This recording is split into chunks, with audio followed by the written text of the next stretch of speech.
하나님 말씀 보겠습니다. 하나님 말씀은 오늘 말씀은 요한계시록 3장입니다. 요한계시록 3장 1절부터 6절까지 말씀입니다.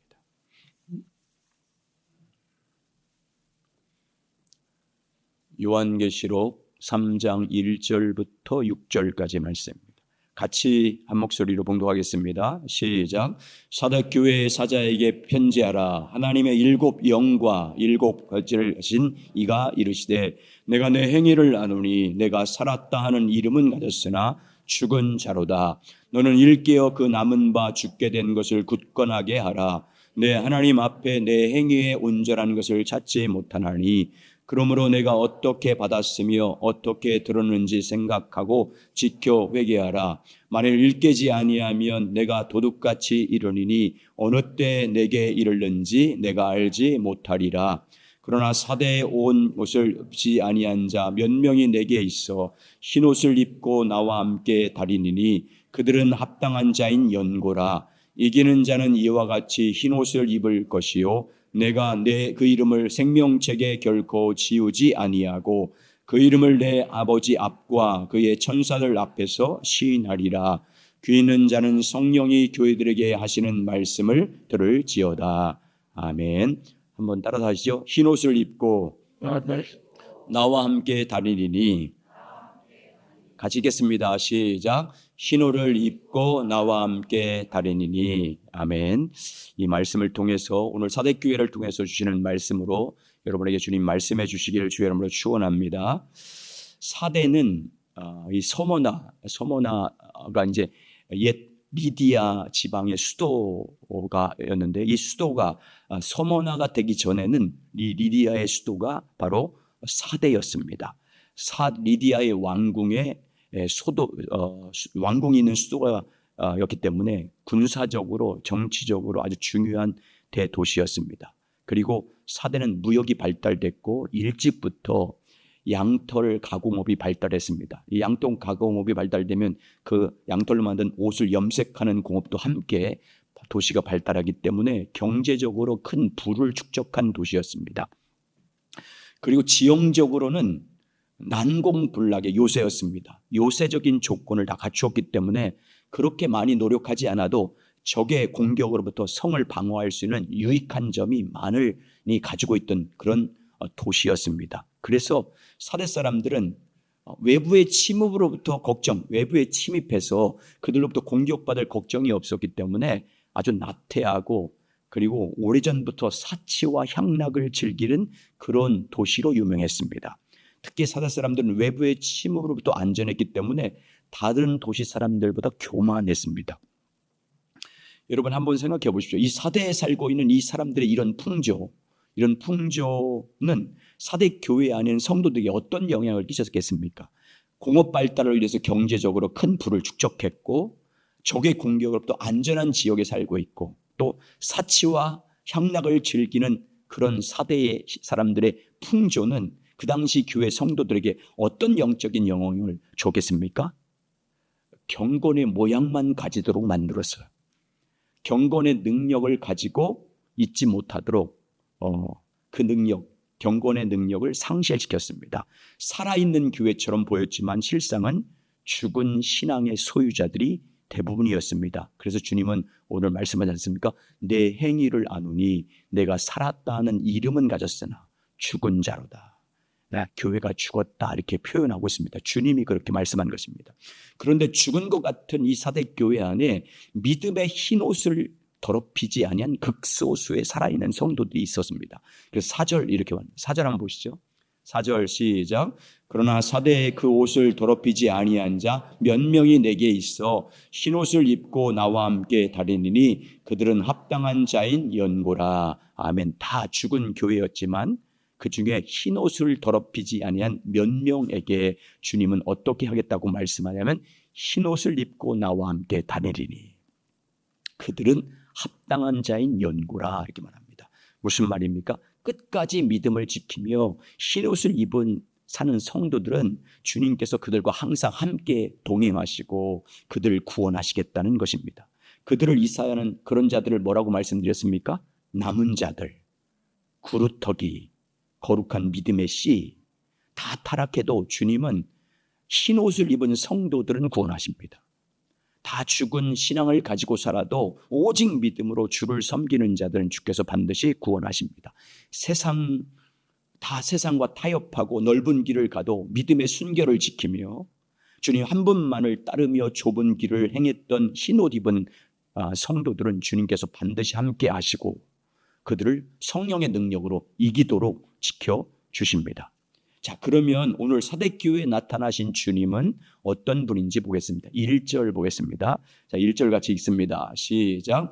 사대교회 사자에게 편지하라. 하나님의 7 영과 7 별을 가지신 이가 이르시되 내가 내 행위를 아노니 내가 살았다 하는 이름은 가졌으나 죽은 자로다. 사대교회에 나타나신 주님은 하나님의 7 영과 7 별을 갖고 계신 분으로 자기를 계시하고 있습니다.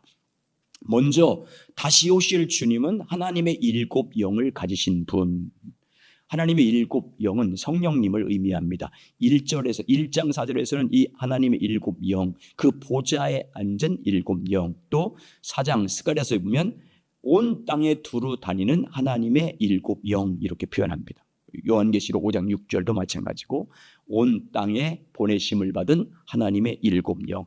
7 영이랄 때 7은 그냥 숫자를 말하는 게 아니에요. 완전 숫자예요. 완전성, 성령님의 완전성, 성령님이 하나님으로서의 완전하신 분을 나타내는 것입니다. 삼위일체의 한 분으로서 성부 아버지 하나님과 성자 예수 그리스도와 함께 하나님의 거룩한 사역을 함께 이루시는 성령 하나님의 완전성을 나타내는 것이 7 영이라는 표현을 쓴 것입니다. 7은 되게 완전수, 완전을 나타나기 때문에 말합니다. 그러면 여러분, 온 땅에 보내심을 받은 성령님, 예수 그리스도 이름으로 이 땅에 보내심을 받은 성령님은 이 땅에서 어떤 사역을 감당하시냐면 한마디로 말하면 주님의 몸인 교회를 세우는 사역을 돕습니다. 예수 그리스도 이름으로 오신 성령님은 주님의 몸인 교회와 성도들 안에 임재해서 그 성도들을 주님의 몸으로 세우는 사역을 감당하십니다. 주 예수 그리스도의 핏값으로 산 성도들을 하나님이 거하실 성전으로 세우는 사역을 돕는 그 사역을 하는 것이 성령님입니다. 그래서 성령님은 그렇게 하기 위해서 교회와 성도 안에 임재하셔서 진리를 가르치십니다. 진리신 하나님에 대한, 하나님과 예수 그리스도에 대한 모든 그 진리들, 하나님이 우리에게 은혜로 주신 그 모든 것들을 성도들에게 가르쳐 주십니다. 하나님이 어떤 분인지, 그분의 뜻이 뭔지, 그분의 계획이 뭔지, 또 하나님 안에 있는 우리가 누구인지, 그리고 예수께서 십자가와 부활을 통해서 이루신 일이 어떤 일인지, 또 우리가 받은 구원의 의미가 뭐고 구원의 능력이 어떤 것이고 구원의 축복이 무엇인지를 우리로 하여금 예수 그리스도의 십자가에 나타난 하나님의 사랑, 이 모든 진리에 대해서 우리에게 가르쳐 주십니다. 그래서 주님의 몸인 성도와 교회를 그리스도 예수의 머리까지 잘하도록 돕습니다. 주님의 성품을 닮아가도록 돕습니다. 그래서 진실함과 거룩함을 겸비한 순결한 그리스도의 신부로 단장시키는 사역을 누가 하시냐면 성령님이 하십니다. 성령께서 우리에게 모든 은혜와 능력을 주신 이유는 우리를 그리스도의 신부로 단장시키기 위한 거예요. 여러분, 성령님께서 보혜사로 우리 안에 오셔서 이렇게 우리를 돕는 이유가 뭐겠습니까? 우리 안에서 하나님의 온전한 사람으로 그리스도의 온전한 신부로 단장시키는 이 모든, 우리가 그리스도의 사람으로 세워지도록 이 모든 세우는 사역들을 성령님이 우리 가운데 오셔서 도우시는 목적이 뭐예요? 우리를 뭐 하기 위해서? 이긴 자 되게 하기 위해서. 주님, 그래서 이긴 자가 돼서 주님 오시는 그날에 그 영광에 참여하기 위해서입니다. 어린 양 혼인잔치에 참여하는 복을 받게 하기 위해서, 믿음의 순결을 끝까지 지킴으로 인해서 이긴 자가 되어 첫째 부활에 참여하는 자가 되게 하기 위해서입니다. 그러므로 여러분, 주님의 몸된 교회가 주님 오시는 그날의 마지막 날에 승리하기 위해서는 온 교회와 성도가 오직 누구만 따라야 되겠습니까? 성령님만 따라가야 돼요. 성령의 가르침을 받아야 됩니다.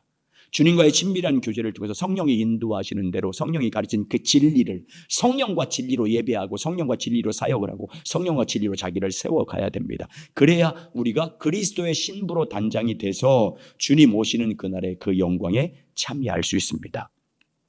그래서 주님은 오늘 사대교회 7 영을 가지신 분. 두 번째, 사대교회에 나타난 주님은 어떤 분이라고 말했죠? 7 별을 가지신 분이라고 말합니다. 별을 가지신 이가 이르시되. 일곱 별은 일곱 교회의 사자라는 것을 말씀합니다. 자, 1장 20절, 요한계시록 1장 20절 시작. 내가 본 것은 내 오른손에 일곱 별의 비밀과 또 일곱 금촛대라. 일곱 별은 일곱 교회의 사자요 일곱 촛대는 일곱 교회니라. 아니, 일곱 별은 일곱 교회의 사자요 이렇게 말하지 않습니까? 일곱 교회의 사자는 두 가지 의미가 있어요. 먼저 그 교회 담임하고 있는 목회자, 사역자를 말하고, 궁극적으로는 그 모든 일곱이니까 모든 교회예요. 모든 교회, 우주적인 모든 교회, 이 형산교회뿐만 아니라 모든 이 땅에 있는 모든 교회를 지키는 하나님이 보낸 천사를 말합니다. 주님은 하늘의 천사를 세워서 일곱 교회를 지키고 계신 것입니다.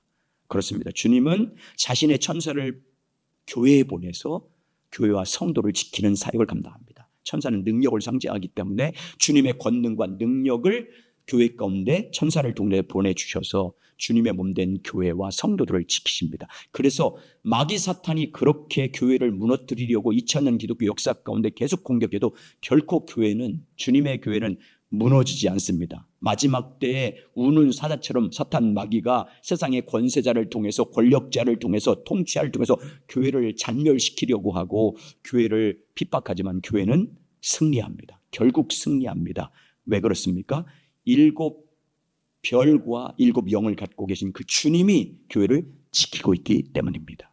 그런데 오늘 사대교회에 나타난 주님은 자신을 어떻게 계시하고 있냐면 하나님의 일곱 영과 일곱 별을 가지신 분. 주님께서 일곱 영과 일곱 별을 가지신 분이라는 영적인 의미가 뭐냐면 그리스도께서 교회를 뭐 한다는 거예요? 주관하시는 분이다. 주님이다라고 말이죠. 그리스도께서 교회를 하나님의 영으로 하나님의 일곱 별인 천사를 통해서 보호하시고 주관하시고 섭리하신 분이라는 것입니다. 그렇습니다. 우리 주님은 교회의 머리십니다. 교회의 주인이십니다. 우리 주님은 주님의 몸인 교회를 하나님의 일곱 영과 일곱 별로 주관하시는 분이십니다. 하나님의 일곱 영과 일곱 별을 통해서 하나님의 일곱 영인 성령님을 통해서 교회를 인도하시고 교회 가운데 임재하시고 교회를 통치하십니다. 일곱 별을 통해서 능력으로 주님의 하나님의 권능으로 교회를 보호하시고 교회를 지키시고 주관하시는 분이십니다. 그래서 교회는 주님의 임재와 통치 앞에 순종해야 됩니다. 주님께서 하나님의 일곱 영과 일곱 별로 주관하시는 주님께 순종하는 교회가 되어야 성령의 인도하심과 하나님의 능력 가운데 인도하시는 그 인도하심을 따라가야 주님이 그 교회를 보호해 주십니다. 주님이 그 교회를 지켜주시고 주님이 그 교회 가운데 역사하십니다. 그런데 여러분, 주님께서 일곱 영과 일곱 별로 주관하시는 그 주님을 거부한다면 어떻게 되겠습니까? 교회의 주관자이신 주님께서 교회 안에 보내주신 성령의 인도하심을 계속해서 그 교회가 거부합니다. 주님 인정하지 않아요. 주인으로 인정하지 않고 주님을 따르지 않습니다. 그러면 여러분, 주님이 어떻게 하시겠습니까? 그 교회 가운데 성령을 거두시고 능력을 거두십니다. 그러면 어떤 교회가 되는 거예요? 사대교회처럼 살아있다는 이름은 있으나 죽은 자로다가 되는 거예요. 죽은 교회 됩니다. 주님을 인정하지 않고 주님의 성령을 부인하고 주님의 권능 가운데 순종하지 않으면 성도는 죽은 성도가 되고 그 교회는 죽은 교회가 됩니다. 우리 주님은 교회를 주관하시는 분입니다. 만물을 충만케 하신 충만함을 어디 가운데 부으십니까? 교회 가운데. 주님은 교회를 통해서 일하신다 그 말입니다. 하나님의 능력과 성령을 통해서 교회를 주관하시고 다스리고 섭리하십니다. 그러므로 여러분, 하나님의 영과 능력으로 통치하시는 주님께 순종하시길 주 이름으로 축원합니다. 주님의 이름으로 오신 성령의 인도하심을 따르는 교회가 되어야 됩니다. 일곱 별을 가지고 일곱 영으로 주관하시는 주님 앞에 절대 순종하는 우리 향산교회에 대해서 주님이 살아 역사함으로 우리 교회가 살아있는 교회, 여러분이 살아있는 성도가 되시길 예수의 이름으로 축복합니다. 자, 그러면 일곱 영과 일곱 별을 가진 주님께서 사대교회를 향해서 뭐라고 말씀하냐면 뭘 알고 있대요? 네 행위를 알고 있다. 주님께서는 일곱 교회들에게 말씀하신 것처럼 동일하게 말합니다. 나는 내 행위를 알고 있다. 그런데 주님은 다른 교회와 다르게 사대교회를 향해서 내 행위를 알고 있다고 말씀하신다며 무슨 행위를 알고 있다고 말하냐면 네가 살아있다는 이름은 가졌으나 죽은 자로다. 주님의 이 말씀의 의미가 뭡니까? 사대교회는 주님이 보실 때 건물만 있고 실제는 죽은 교회라 그 말입니다. 이름만 교회다. 이름만, 명목상. 형식적인 예배만 있는 교회라는 것입니다. 그러나 주님 볼 때 실상은, 실제 모습은 죽은 교회다. 죽은 성도들이 있는 교회다. 교회가 죽었다는 의미가 뭐겠습니까? 하나님의 생명의 역사가 전혀 없는 거예요. 주님의 임재가 전혀 나타나지 않는 거예요. 하나님의 생명의 관계, 생명이신 하나님과의 교제가 단절된 것입니다. 육신적으로는 살아있고 성도이고 교회에서 직분은 맡고 있고 명목상 예배는 드리고 있지만 실제로 하나님의 생명과 하나님의 역사하심이 전혀 없는 교회가 된 거예요. 성도예요. 성도라는 이름은 가지고 있지만 성령께서 전혀 역사하시는 임재를 전혀 경험하지 못한 죽은 교회, 영적으로 죽은 교회입니다. 사대교회가 왜 죽은 교회라고 말씀하냐면 그 옷을 더럽혔기 때문이다라고. 4절 보시면 그러나 사대가 그 옷을 더럽히지 아니한 자 몇 명이 있으니, 여러분 사대교회는 옷을 더럽히지 아니한 자 몇 명이 있다 그 말은 나머지는 다 뭐라는 거예요? 옷을 더럽혔다 그 말이잖아요.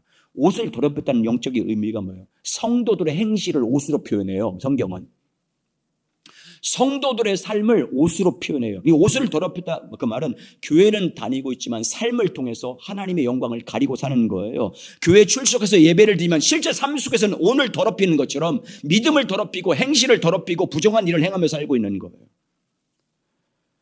사대교회 성도들은 세상과 세상에 있는 것을 너무 사랑했습니다. 경제적 부유함으로 인해서 세상의 향락과 사치를 즐기며 살았어요. 가진 재물로 육신의 정욕을 즐기고 안목의 정욕을 즐기고 이 세상 사람들이 자랑하는 것, 이생의 자랑을 소유하는 것을 자부심을 삼고 사는 그런 사람들이었어요. 세상 사람들이 자부심을 갖고 자랑하고 있는 그것을 소유하는 것을 자기 자랑으로 삼고 살았어요. 이게 이생의 자랑이에요. 성도가 여러분 세상과 세상에 속한 것을 사랑하면 어떻게 될까요? 성도가 가진 재물과 또 가진 소유로 육신의 정욕과 안목의 정욕과 이생의 자랑을 따라 살면 어떻게 될 것 같습니까? 성령이 거하시는 성전인 몸을 육신의 쾌락을 즐기는 도구로 살면 어떻게 되겠습니까? 그 옷을 더럽힙니다. 하나님의 사랑이 그 사람 안에서 떠나요.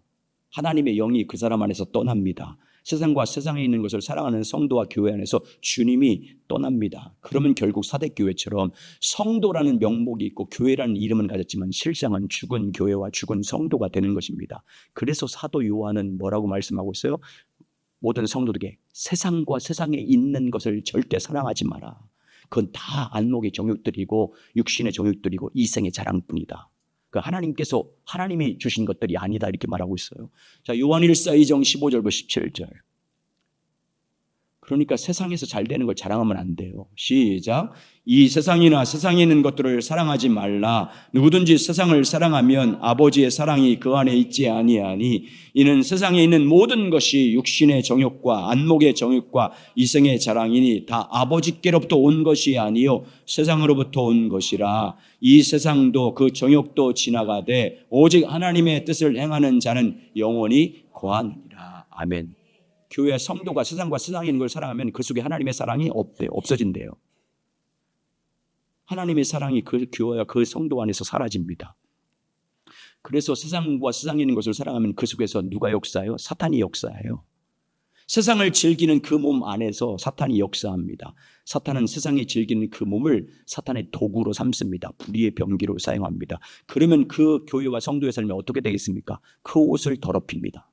행실을 더럽혀요. 경건의 모양은 있지만 교회는 다니고 있지만 경건의 능력은 빼앗깁니다. 외적으로는 살아있는 것 같이 보이고 정말 좋은 건물이기 때문에 좋은 살아있는 교회처럼 보이지만 주님 보실 때는 죽은 교회고 죽은 신앙이고 죽은 마음이고 죽은 심령이 됩니다. 사대교회처럼 주님이 계시지 않은 사람들이 모여서 그냥 의식만 행하는 그런 종교단체로 전락합니다.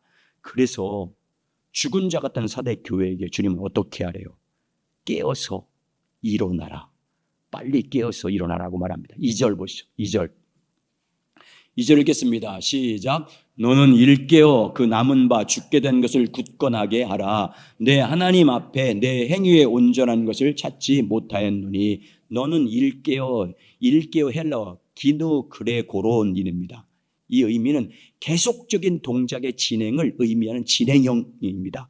한순간 깨어나는 게 아니라 계속적으로 깨어남을, 일깨워줌을 표시하는 것입니다. 원적으로 보면 꺼져가는 불씨를 되살리기 위해서 계속해서 활활 타오도록 계속 타오도록 하는 행위를 말하는 거예요. 그러니까 너는 일깨워 이런 말은 너희 영혼이 살아날 수 있도록 계속 일깨워라 그 말이에요. 너희 교회와 너희 성도와 너 자신의 신앙을 깨우도록, 잠자지 않도록 활활 타오를 수 있도록 계속해서 일깨워주라 그 말이에요. 주님 다시 오실 때까지 다시 일어나서 살아날 수 있도록, 네 영혼이 살아날 수 있도록, 네 신앙이 살아날 수 있도록, 네 교회가 살아있는 교회가, 활활 타오르는 성령이 역사하는 교회가 될 수 있도록 계속해서 불태우는 교회가 되라 그 말이에요. 한 번 그냥 그렇게 하는 게 아니라 무엇을 계속해서 일깨워 일어나게 하라고 말씀하고 있어요. 누구를 계속해서 깨우려? 그 남은 바 죽게 된 것을 굳건하게 하라. 그 남은 바 죽게 된 것이 아직 살아있는 자들, 아직 신앙과 믿음이 아직 죽지 않고 살아있는 작은 사람이 아직 살아있는 자들, 살아남아서 죽어가고 있어요. 그들마저도 지금 살아있지만 죽어가고 있는 자들입니다. 사대교회는 실상은 거의 다 죽은 자들이었습니다. 사대교회는 죽은 자들로 가득 찬 교회였어요. 그런데 살아있는 남은 극소수가 있었습니다. 그 옷을 더럽히지 않은 극소수가 있었습니다. 근데 그들마저도 죽어가고 있었어요. 그래서 주님은 살아남았으나 죽게 된 자들, 죽게 내버려두면 죽게 된 자를 어떻게 하려? 계속해서 깨워서 살아나게 하라 그 말이에요. 계속 깨움으로 살아나가 일어나게 만들라. 활활 타오를 수 있도록, 주님 다시 오시는 그날까지 계속 타오르는 신앙이 될 수 있도록 굳건하게 세워줘라 그 말이에요. 주님은 다 죽은 것 같지만요, 그 교회에 살아남은 자들이 있어요. 실상은 다 죽은 교회처럼 보이지만 그 안에서 살아있는 교회가 있고 성도들이 있습니다. 극소수지만 믿음의 순결을 지키며 주님 한 분만을 사랑하는 지극히 작은 성도들이 있습니다. 그들은 남은 자라고 말하고 살아남은 자라고 말하고 거룩한 씨라고 말합니다. 주님은 그 살아있는 자를 통해서 역사하십니다. 세상 유혹과 환난과 핍박이 있다 할지라도 그 옷을 더럽히지 아니하고 믿음의 순결을 지킨 살아남은 자를 통해서 주님은 회복과 부흥을 일으키십니다. 그래서 오늘 주님은 사대교회 사자에게 뭐라고 명령합니까? 그 살아있는 자들을 죽지 않도록 깨어나게 계속 불타도록, 그들로 말미암아 교회가 살아날 수 있도록, 그들로 말미암아 믿음을 지키며 끝까지 살아날 수 있도록, 그래서 온 교회를 살릴 수 있도록 그들을 계속 굳건하게 세워주라고 말씀합니다. 여러분, 살아있는 성도 되시기 바랍니다. 교회 안에 살아있는 성도가 되시기 바랍니다. 늘 주님과 교제함으로 성령의 도우심과 성령의 일깨우심을 통해서 어떤 유혹이 와도 절대 타협하지 않는 살아있는 성도, 믿음의 순결을 지키는 순결한 성도가 되시길 주의 이름으로 축원합니다. 어떤 시험과 환난을 당해도 오직 주님과의 교제를 통해서 주님의 성령의 도우심으로 여러분 신앙이 계속해서 부활하고 살아나고 부흥하고 회복되길 예수의 이름으로 축복합니다. 그래서 승리자가 돼서 주님과 함께 거룩한 영광에 참여하시기 바랍니다. 여러분, 이 7교회를 통해서 계속 말씀하시는 것을 우리가 잘 들어서 우리의 영적 상태를 봐야 됩니다. 여러분, 바라옵기는 하나님의 말씀을 통해서 7교회에 주신 말씀을 통해서 여러분 자신을 볼 수 있고 우리 교회를 볼 수 있어야 됩니다. 그래야 회복과 부흥을 위해서 기도할 수 있어요. 교회의 현실을 하나님이 보는 관점에서 하나님이 우리 교회를 어떻게 보시는지, 하나님이 나를 어떻게 보시는지, 내 신앙과 내 믿음이 어떤 상태인지를 정확하게 인식하지 못하면 회복과 부흥은 없어요. 회복과 부흥을 위해서 기도도 못해요. 자기를 모르기 때문에. 두 번째, 죽은 자 같은 사대교회에게 주님은 어떻게 하라고 말씀하고 있어요? 처음 복음을 어떻게 들었는지, 처음 복음을 어떻게 받았는지 생각하고 회개하래요. 3절 아시겠습니다. 3절 있습니다. 시작. 그러므로 내가 어떻게 받았으며 어떻게 들었는지를 생각하고 지켜 회개하라. 만일 일깨지 아니하면 내가 도둑같이 이르니 어느 때 내게 이르는지 내가 알지 못하리라. 아멘. 먼저 2절 하반절에 뭐라고 하냐면 내 하나님 앞에 내 행위에 온전한 것을 찾지 못했다. 사대교회가 얼마나 타락했으면 뭐라고 하냐면 내가 내 행위를 살펴보니까 온전한 게 하나도 찾지 못했다는 거예요. 그들의 믿음의 행위가 하나님 보기에 만족할 만한 것이 아무것도 없었다는 것입니다. 하나님이 믿음을 선물로 주었습니다. 믿음은 선물이에요. 그 선물 왜 준 거예요? 믿음을. 이제 믿음으로 살라고. 이제 믿음으로 살아감으로 하나님의 역사를 경험하고 믿음이 성장할 수 있도록 주님과 교제해서 믿음의 역사를 경험하고 살아계신 하나님을 체험하며 살아갈 수 있도록, 그래서 믿음을 이루도록 믿음을 선물로 주셨는데 믿음으로 살지 않아서 하나님이 찾아볼 수만한 믿음의 행위와 믿음의 수고가 아무것도 없다는 거예요. 오죽했으면 실상은 죽은 자라고 했겠습니까? 그런데 주님께서 주의 사자에게 마지막 기회를 줍니다. 다시 살아날 수 있는 기회를 주세요. 하나님이 마지막 이 죽은 교회인 사대교회가 회복할 수 있는 솔루션을 줍니다. 뭐라고 해요? 그것이 뭡니까? 3절 다시 보세요. 3절. 그러므로 내가 어떻게 받았으며 어떻게 들었는지를 생각하고 지켜 회개하라. 만일 일깨지 아니하면 내가 도둑같이 이르니 어느 때에 내게 이르는지 내가 알지 못하리라. 생각하라. 무엇을 생각하라? 네가 어떻게 받았으며 어떻게 들었는지를 생각하라고 말씀합니다. 받고 들은 것을 생각해요. 뭘 받고 들었어요? 복음. 사도들과 복음 증거들이 전하고 가르쳐준 예수 그리스도의 복음입니다. 그 사대교회가 처음 복음을 받았을 때, 너희가 그 복음을 처음 들었을 때 어떻게 들었고 받았는지를 생각하라는 거예요. 왜? 여러분 왜 사대교회 성도에게 마지막 주님은 솔루션을 주면서 왜 복음을 어떻게 처음 믿을 때 어떻게 복음을 받았는지 어떻게 복음을 들었는지 생각하라고 말씀한 이유가 뭐겠습니까? 처음 들었을 때, 처음 복음을 받을 때 그 겸손함을 회복하게 하기 위해서, 그리고 회개하기 위해서. 잃어버린 겸손, 처음 복음을 들었을 때, 처음 복음을 받아들일 때 그 겸손한 믿음, 그 믿음을 생각해서 회개함으로 죽은 교회와 성도를 살리기 위해서 이 솔루션을 주신 거예요. 회개함으로. 잃어버렸던 그 겸손함과 잃어버렸던 믿음을 회복함으로 살아남는 교회가 돼서 주님 오실 때 그 영원한 영광에 참여하기 위해서 이렇게 말씀하신 것입니다. 여러분, 우리 신앙 회복도 마찬가지예요. 우리의 믿음과 삶이 회복되려면요, 회개하셔야 됩니다. 나태하고 미지근한 우리의 믿음을 회복하려면 회개해야 됩니다. 항상 깨어있는 신앙으로 유지하려면 항상 주님의 은혜 안으로 회개해야 됩니다. 그런데 여러분, 회개하는 삶을 살려면 어떻게 해야 되냐면, 회개함으로 우리 신앙과 삶을 회복하고 우리의 열정과 믿음을 회복하는 삶을 살려면 무엇을 생각해야 되냐면, 우리가 처음 복음을 믿을 때, 처음 복음을 받아들일 때, 처음 복음을 들을 때 생각해야 됩니다. 그때 내가 어떤 겸손함으로 섰었는지, 처음 복음을 받을 때 내가 어떤 믿음과 마음으로 그 복음을 받아들였는지, 그때를 생각해야 돼요. 내가 처음 은혜를 받을 때 그때 내 마음이 어떤 믿음과 겸손함을 받았는지 생각해야 돼요. 그리고 그 겸손함으로 돌아가야 돼요. 회개. 그때 그 순수했던 복음을 처음 받아들였을 때, 처음 들었을 때 그 순수함과 겸손함과 진실한 믿음으로 받았던 그 마음으로 돌아가야 됩니다. 그게 회개예요. 그래야 주님 다시 회복시켜 주시겠대. 처음 복음 받을 때 생각해야 그때 신앙으로 돌아가 회개함으로 잃어버린 것을 다시 찾을 수 있기 때문에, 죽은 신앙과 삶이 다시 회복될 수 있기 때문에 그렇게 말합니다. 그래서 주님은 죽은 자 같은 사대교회의 성도에게 말합니다. 내가 어떻게 받았으며 어떻게 들었는지를 생각하여 지켜 회개하라. 회개하라. 여러분, 처음 믿음으로 시작할 때 깊이 생각하시기 바랍니다.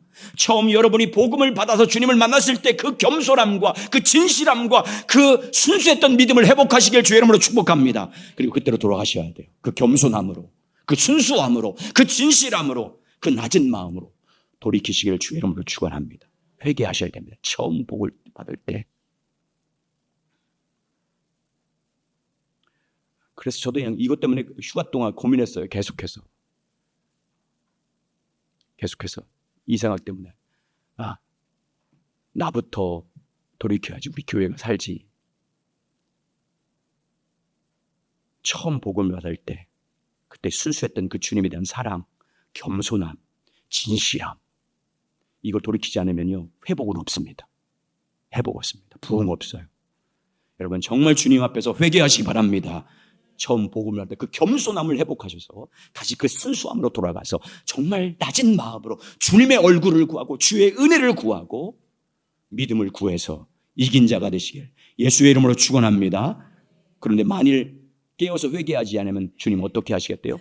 내가 도둑같이 올 것이다. 3절 하반절에 만일 일깨지 아니하면 내가 도둑같이 이르리니 어느 때에 내게 이르는지 내가 알지 못하리라. 만일 일깨지 아니하면 주님께서 어떻게 하시겠다고 말씀하냐면 돌이키지 회개하지 아니하면 내가 도둑같이 이르니. 여러분, 주님께서 도둑같이 임한다는 의미가 뭡니까? 도둑같이 임한다 그 말은 예수님의 재림이 임박했다 이런 뜻이 아니에요. 예수님의 재림의 임박성을 말하는 게 아니라 예수님 오실 때가 가까워졌다 이 말이 아니라 예수님의 재림의 돌발성을 말하는 거예요. 돌발성.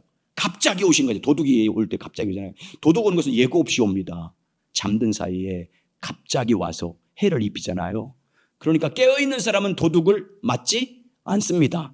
항상 깨어있는 도둑이 언제 오는지 알 수 있어요? 몰라요? 알 수 있어요. 언제 도둑이 오는지 도둑이 오는 것을 알고 대비할 수 있어요. 왜? 깨어있기 때문에. 항상 깨어있기 때문에. 주님의 재림도 그렇다 그 말이에요. 주님의 재림을 기다리는 것도 그렇습니다. 만일 영적으로 깨어있지 않으면 주님께서 오시는 것이 어떻게 오는 거예요? 도둑같이 옵니다. 갑자기 전혀 준비하지 않은 성도들에게는 주님 오시는 그날이 도둑같이 와요. 갑작스럽게 주님이 오십니다. 여러분, 깨어있지 않은 자들이 주님께서 오실 때 도둑같이 임한다는 것이 왜 문제가 됩니까? 도둑같이 오게 되면 그 사람은 준비가 되지 않았기 때문에 그 영광에 참여할 수 없어요. 주님이 준비해 놓으신 그 영광에 참여할 수 없고 심판을 받을 수밖에 없기 때문에 준비되지 않은 것이 심각한 거예요. 이것은요, 예수님께서 공생의 기간 동안 말씀을 통해서 천국 비유를 통해서 계속 말씀하신 거예요. 슬기로운 처녀 비유를 통해서, 달란트 비유를 통해서, 양과 염소 비유를 통해서 항상 깨어서 준비하라고. 마지막 결론이 그러므로 너희는 항상 깨어서 준비하고 있으라고 계속 말씀하잖아요. 그러면 여러분, 주님 오실 때 왜 성도들에게 항상 준비하고 깨어있으라고 말씀하신 거예요? 깨어있는 자들은 주님 오신 그날이 도둑같이 오는 게 아니에요. 깨어서 산다 그 말이 뭐예요? 빛 가운데 사는 거예요. 빛이신 주님 안에서 사는 것입니다. 빛 가운데 사는 자들은 어둠에 있지 않아요. 어둠에 있지 않기 때문에 빛 가운데 살아갑니다. 그래서 주님 오신 것이 도둑같이 오지 않아요. 항상 깨어 살기 때문에 주님이 언제 오신지 맞이할 수 있어요. 주님 오신 것을 알 수 있습니다. 보세요. 데살로니가전서 5장 1절에서 6절. 데살로니가전서 5장 1절에서 6절. 이게 사대교회를 두 번 나눠서 하니까 오늘 한 번에 끝내려고 하니까 제가 급해서 빨리 말합니다. 시작. 형제들아, 때가 시기가 가내에는 너희가 쓸 것은 없음은 주님의 날이 밤에 도둑같이 이를 줄을 너희 자신이 자세히 알기 때문이라. 그들이 평안하다 안전할 그때 임신한 여자에게 해산의 고통의 이름과 같이 멸망이 갑자기 그들에게 이르니 결코 피하지 못하리라. 형제들아, 너희는 어둠에 있지 아니하며 그날이 도둑같이 너희에게 임하지 못하리니 너희는 다 빛의 아들이요 낮의 아들이라. 우리가 밤이나 어둠에 속하지 아니하나니 그러므로 우리는 다른 이들과 같이 자지 말고 오직 깨어 정신을 차릴지라. 형제들아, 너희는 어둠에 있지 아니하면 그날이 도둑같이 너희에게 임하지 않는다. 빛의 아들. 주님이 오시는 누구에게는 도둑같이 이르지 않을 것이라고 말씀하냐면 밤이 도둑같이 이르지 않을 것이다. 누구에게? 깨어있는 자들. 근데 평안하다, 안전하다, 주님 오실 날을 전혀 깨어있지 않은 사람들은 밤에 속한 자들의, 그들은 밤에 속한 자이든 주님 오신 날이 뭐처럼 오신다는 거예요? 도둑같이 임한다. 그래서 멸망을 당한다. 그러나 빛의 아들, 우리들, 낮의 아들은 늘 주님과 교제하며 주님의 임재 안에 거하서 항상 깨어 살기 때문에 그들은 주님이 오신 날이 도둑같이 임하지 않는다. 그래서 바울은 뭘 촉구해요? 다른 이들과 같이 자지 말고 오직 깨어 정신을 차릴지라고 말씀합니다. 여러분, 죽은 자 같은 사대 교회에 항상 깨어 사는 극소의 성도들이 있었습니다. 우상과 음행으로 옷을 더럽히며 살 때 끝까지 그 옷을 더럽히지 않고 믿음의 순결을 지키는 순결한 신부 같은 성도들이 있었습니다. 항상 깨어서 주님을 맞이할 준비를 하는 성도들이 있었습니다. 자, 4절 보십시오. 자, 4절이 이렇게 말합니다. 시작. 그러나 사대에 그 옷을 더럽히지 아니한 자 몇 명이 내게 있어 흰 옷을 입고 나와 함께 다니니 그들은 합당한 자인 연고라. 그 옷을 더럽히지 아니했다는 것은 죄로 몸을 더럽히지 아니했다는 의미입니다. 성도의 옷은 그 사람 성도의 신분을 말합니다. 그리스도인이라는 신분입니다. 성도라는 신분, 하나님의 자녀라는 신분입니다. 예수 그리스도의 이름을 가진 성도의 신분입니다. 사대교회 안에 그 옷을 더럽히지 않은 성도들이 몇 명 있었습니다. 그 옷을 더럽히지 않은 성도들, 사대 지역에서 성행하는 우상 숭배라든지 경제적인 이익을 얻기 위한 음행이라든지 물질적 풍요를 위한 세상 향락을 즐기는 방탕한 삶으로부터 자기를 지키며 순결한 믿음을 지키는 성도들이 있었습니다. 그들은 항상 깨어서 주님을 맞이할 준비를 하며 살았습니다. 다시 오실 주님께서 그 더럽히지 아니한, 옷을 더럽히지 않은 몇 명이 있다는 것을 알고 계셨습니다. 몇 명이 내게 있다. 그들을 알고 있다는 것이 아니습니까? 그 더럽히지 않은 몇 명이 사대교회에 있다고 주님 말씀합니다. 그리고 주님은 몇 명, 옷을 더럽히지 않은 몇 명에게 뭐라고? 흰 옷을 입고 나와 함께 다니게 될 거다. 흰 옷을 입고 나와 함께 다니리니. 제목이잖아요. 흰 옷을 입고 나와 함께 다닐 것이다. 주님은 그 옷을 더럽히지 않은 몇 명에게 흰 옷을 입고 나와 함께 동행할 것이다. 너는 항상 나와 함께 동행하게 될 것이다. 내가 너희를 끝까지 지킬 것이다. 왜? 그들은 주님이 그들과 함께 다닌다고 말씀. 왜? 그들은 합당한 연고니라. 무슨 말이요? 그럴 만한 자격이 있기 때문이다. 그 말이에요. 그러니까 여러분, 이 땅에서 이것을 보면 이 땅에서 옷을 더럽히지 않고 사는 것이 이렇게 영광스러운 것임을 보여주고 있는 거예요.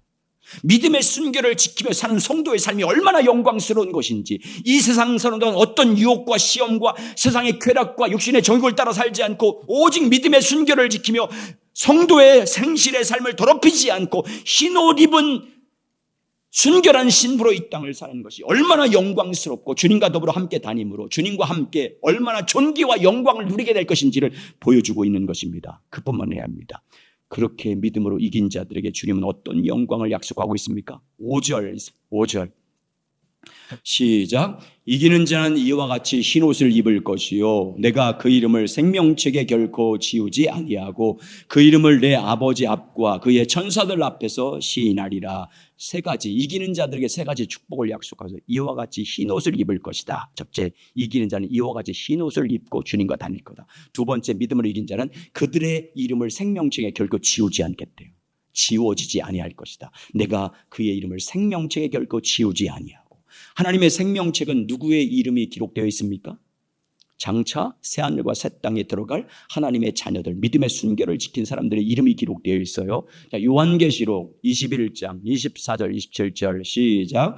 만국이 그 빛 가운데로 다니고 땅의 왕들이 자기 영광을 가지고 그리로 들어가리라. 낮의 성문들은 닫지 아니하리니 거기에는 밤이 없음이라. 사람들이 만국의 영광과 존귀를 가지고 그리로 들어가겠고 무엇인지 속된 것과 가증한 일 거짓말하는 자는 결코 들어가지 못하되 오직 어린 양의 생명책에 기록된 자들만 들어가리라. 어린 양의 생명책에 들어간 자, 믿음의 순결을 지킨 자들, 그 이름이 생명책에 기록된 자들만 들어갑니다. 생명책에 기록되지 못한 자는 둘째 사망 불못의 마귀와 함께 던져진다. 요한계시록 20장 11절 15절 시작. 또 내가 크고 흰 보좌와 그 위에 앉으신 이를 보니 땅과 하늘이 그 앞에 피하여 안데가 없더라. 또 내가 보니 죽은 자들이 큰 자와 작은 자나 그 보좌 앞에 서 있는 책들이 펴 있고 또 다른 책들이 펴졌으니 곧 생명책이라. 죽은 자들이 자기 행위를 따라 책에 기록된 대로 심판을 받으니 바다와 그 가운데 죽은 자들을 내주고 또 사망과 음부도 그 가운데서 죽은 자들을 내주며 각 사람이 자기의 행위대로 심판을 받고 사망과 음모와 불못에 던져지니 이것은 둘째 사망 곧 불못이라. 누구든지 생명책에 기록되지 못한 자는 불못에 던져지리라. 그런데 여러분, 오늘 이 사대교회를 통해서 말씀하신 것이 뭡니까? 환난과 핍박과 유혹과 세상의 향락을 즐기지 않고 오직 믿음으로 이긴 자들은 생명책에 그 이름을 지워지지 않게 할 것이다 라고 말씀합니다. 그리고 세 번째, 이기는 자들에게는 그의 이름을 하나님 앞에서 그리고 천사들 앞에서 예수님이 그 사람의 이름을 시인하게 될 것이다. 시인한다. 주님은 하나님 앞에서 우리를 시인해야 우리가 구원받습니다. 주님께서 천사들 앞에서 우리를 시인해 줘야 우리가 영생에 들어갑니다. 그런데 주님은 오늘 믿음으로 이긴 자들에게 내가 예수님께서 내가 하나님 아버지 앞과 그 천사들 앞에서 너희를 시인하리라. 믿음으로 순결을 지킨 그 소수의 사람들 우리가 시인하게 될 것이다. 여러분, 주님께서 하나님 아버지와 그 천사들 앞에서 그들을 시인한 이유가 뭐예요? 이 흰옷을 입고 구원받은 믿음의 순결을 지킨 그 소수의 사람들을 주님이 하나님 앞에 천사들 앞에서 예수님께서 시인한 이유가 뭐예요? 그들이 이 땅에 사는 동안 환난과 핍박을 당하면서도 예수님의 이름을 시인했기 때문이에요. 궁핍한 환난과 핍박을 당하면서 그 사람들 앞에서, 많은 사람들 앞에서 예수가 나의 주님임을, 나의 하나님임을, 나의 구원자임을 시인했기 때문입니다.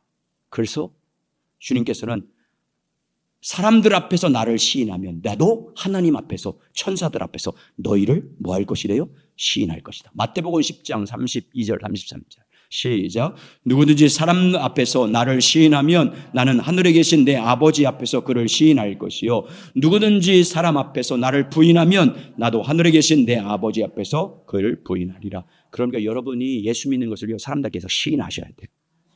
예수가 나의 주님이라고 시인하셔야 돼요. 예수 믿는 것을 부끄럽게 여기고 사람들이 물로부터 비난을 받을까 봐서, 비웃음을 당할까 봐서, 조롱을 받을까 봐서 예수가 나의 주님이고 내가 예수 그리스도를 믿고 예수 그리스도의 나의 생명 되신 그분임을 부인하면 주님도 여러분을 부인합니다. 그러면 영생을 잃어버리는 거잖아요. 이렇게 주님은 세 가지 믿음으로 이긴 자들에게, 그 옷을 더럽히지 않은 몇 명에게 흰 옷을 입혀서 나와 함께 다니게 할 것이다. 주님의 생명책에서 그 이름이 지워지지 않게 할 것이다. 이긴 자들은 내가 그 이름을, 그 사람의 이름을 하나님 아버지와 그 천사들 앞에서 내가 시인하리라. 6절 시작. 귀 있는 자는 성령이 교회들에게 하신 말씀을 들을지어다. 아멘. 그러므로 여러분, 이 세상 사는 동안 오직 주님과 친밀히 교제함으로 주님의 성령의 인도하심을 따라 오직 예수 그리스도를 믿는 믿음으로 사시길 주의 이름으로 축원합니다. 어떤 환난과 핍박을 당해도 오직 예수 그리스도 한 분만을 믿는 믿음으로 사시길 주의 이름으로 축원합니다. 믿음을 결코 버리지 않고 어떤 시험이 와도, 어떤 재물과도, 어떤 세상의 쾌락과도 바꾸지 않고 예수 이름만이 나의 생명임을 믿고 예수 그리스도를 믿는 믿음을 굳게 지킴으로 주님 오시는 그날에 주님께서 흰 옷을 입혀주심으로 주님과 동행하는 축복을 받게 주의 이름으로 축원합니다. 이긴 자가 돼서 생명책에서 여러분의 이름이 지워지지 않고 주님께서 하나님 앞에서, 사람들 앞에서 여러분의 이름을 시인하심으로 영생을 누리는 축복된 삶이 되시길 예수 이름으로 축복합니다.